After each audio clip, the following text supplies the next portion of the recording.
কখনো কখনো কিছু স্বপ্ন থাকে যেগুলো শুধু কল্পনায় নয়, একদিন বাস্তবেও ছুঁয়ে দেখতে হয়।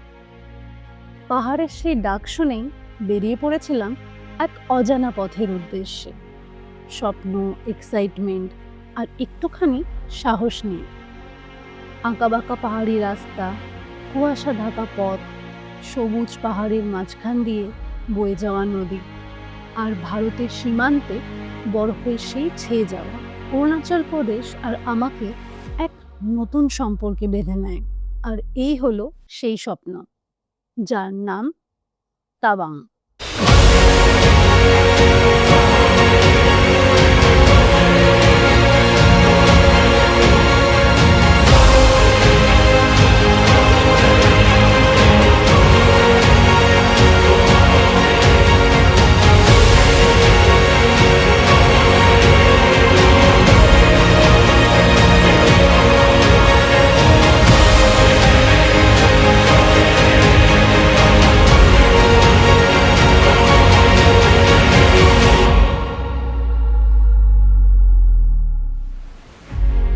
খুব তাড়াতাড়ি আসছে নিয়ে রিসিভার্স।